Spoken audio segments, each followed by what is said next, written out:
चलो ये क्वेश्चन देखते हैं। Which of the following physical quantities have same dimensions?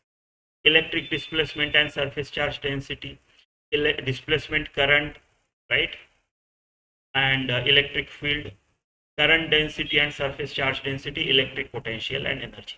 देखो इलेक्ट्रिक पोटेंशियल और पोटेंशियल एनर्जी क्या सेम डायमेंशन होगा? नहीं, क्योंकि बाय डेफिनेशन आपका potential is potential energy per unit charge है, राइट। आपका पोटेंशियल जो है, आपका पोटेंशियल है, वो potential energy per unit charge है, और ये चार्ज कोई डायमेंशन लेस तो है नहीं, है ना।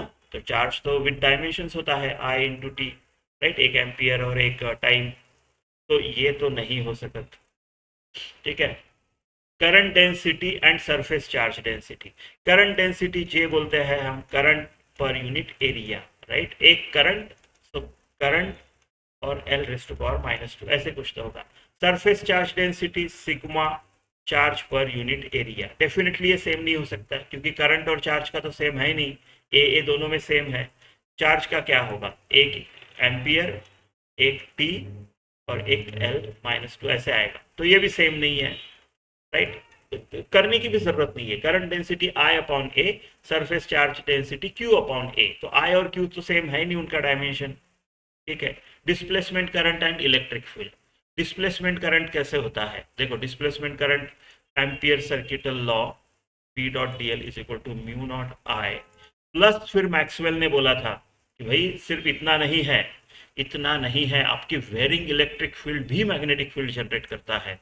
तो उसके लिए फिर मैक्सवेल ने ऐसा कुछ बता दिया आपको, ये इलेक्ट्रिक वाला वेरिंग इलेक्ट्रिक फील्ड, राइट, ऐसे कुछ बता दिया, ठीक है। अब इतना कॉम्प्लेक्स करने की जरूरत नहीं है ये वाला पार्ट करने की, क्योंकि प्रिंसिपल ऑफ होमोजेनिटी, कंसिस्टेंसी अगर है, कंसिस्टेंसी चेक करते हैं हम, कंसिस्टेंट इक्वेशन है, तो भाई म्यू नॉट आई का ये है डिस्प्लेसमेंट करंट एक्चुअली, इसको बोलते हैं डिस्प्लेसमेंट करंट, ठीक है, ये है। तो डिस्प्लेसमेंट करंट अगर ये है, तो ये भी डिस्प्लेसमेंट करंट का ही डायमेंशन होना चाहिए, क्योंकि सेम डायमेंशन की चीज़ें ही एक दूसरे को ऐड की जा सकती है। तो म्यू नॉट आई, राइट। सो अगर बी और एल और ये म्यू नॉट और आई का अगर सेम है, राइट, राइट, तो आपका म्यू नॉट आई का जो आएगा वो मैग्नेटिक फील्ड और लेंथ का आएगा, राइट। तो मैग्नेटिक फील्ड का डायमेंशन आप ले सकते हो कोई भी, राइट। आप F is equal to P I L ले लो, या फिर क्यू भी साइन थीटा ले लो। साइन थीटा का है नहीं, दोनों जगह नहीं लिख रहा हूँ मैं। तो आपका बी जो है वो basically F upon I and L ऐसे कुछ तो आएगा। एफ क्या आता है? M L T-2, और ये एम्पियर, और एक एल गया, तो आपका बी का आता है M1T-2 और एम्पियर -1, ऐसा आता है आपका बी का। और इसको एक एल अगर कर लो तो ये डिस्प्लेसमेंट करंट की डायमेंशन हो गई। तो इसमें एक मैं कर देता हूँ एल ऐड, तो मिल गया मेरे को डिस्प्लेसमेंट करंट, एक एल ऐड। तो M1 L1 M1 L1 A-1 T-2, right. ये वाला बेसिकली, इसी को मैंने फिर से लिखा है, ये हो गया आपका डिस्प्लेसमेंट करंट। इलेक्ट्रिक फील्ड का क्या होता है, राइट। इलेक्ट्रिक फील्ड का क्या होगा? फोर्स पर यूनिट चार्ज, तो फोर्स पर यूनिट चार्ज, ये हो गया आपका इलेक्ट्रिक फील्ड, राइट। तो M1 L1 A-1 and T-3। बाकी सब तो ठीक है, लेकिन टी में गड़बड़ हो गई है ना। उधर T-2 है, इधर T-3 है, तो इसकी वजह से ये भी नहीं, ये भी नहीं, राइट। अभी ये डिस्प्लेसमेंट करंट और सरफेस चार्ज डेंसिटी ऑप्शन होना चाहिए आपका, ठीक है। तो इलेक्ट्रिकल डिस्प्लेसमेंट क्या होती है? सरफेस चार्ज डेंसिटी तो पता है आपको, sigma is equal to Q by A. But electric displacement होती है epsilon naught into electric field. जो इलेक्ट्रिक डिस्प्लेसमेंट होती है वो होती है एप्सिलॉन नॉट इनटू ई। और दूसरा क्या था उसमें? सरफेस चार्ज डेंसिटी आपकी होती है क्यू बाय ए। तो ये आई टी हो गया और ये एल स्क्वायर हो गया। तो ये तो सिंपल है, M0 है, L-2 है, T1 है और एम्पियर 1 है, ऐसे कुछ तो आपका सिग्मा का आया सरफेस चार्ज डेंसिटी का। इसका एप्सिलॉन नॉट और ई कर लो।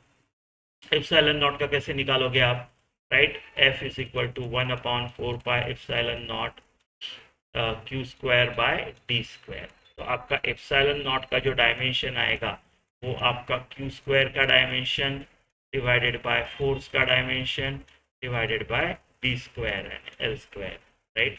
तो ये आपका आना चाहिए एम्पियर का स्क्वायर, टाइम का स्क्वायर, राइट, अपॉन डिस्टेंस का स्क्वायर, और ये m/l/t-2, राइट।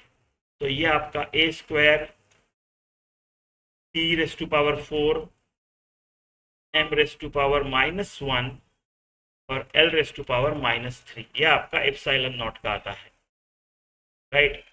और ई का क्या आता है आपका, एक्चुअली इतना मेहनत करने की जरूरत नहीं थी अपने को, राइट। हम ई को फोर्स पर यूनिट चार्ज लिख सकते थे और फोर्स को कैंसिल करते थे, ठीक है, ठीक है। बट अभी इतनी मेहनत कर ली है तो कंटिन्यू करके वो भी देखेंगे, ठीक है।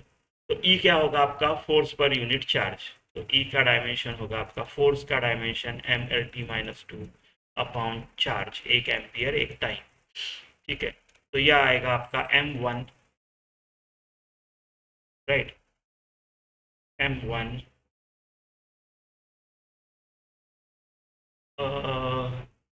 एल कितना है यहाँ पे 1,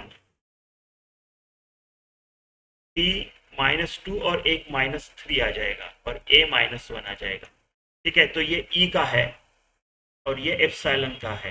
तो डी का क्या आएगा, डी का आएगा दोनों का मल्टीप्लिकेशन, है ना, D is equal to epsilon not into E.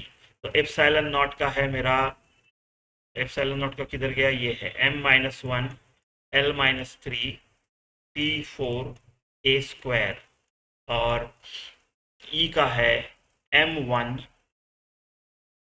l1 t-3 a-1, ठीक है।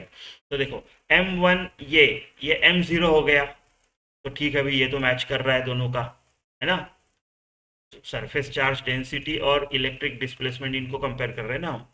तो l³ देखो, l-3 है और 1 यानी टोटल -2, तो ये भी ठीक है। t 4 और -3 1, ये भी ठीक है। और 2 में से 1 गया करंट, 1 भी ठीक है। तो पहला ऑप्शन बराबर है।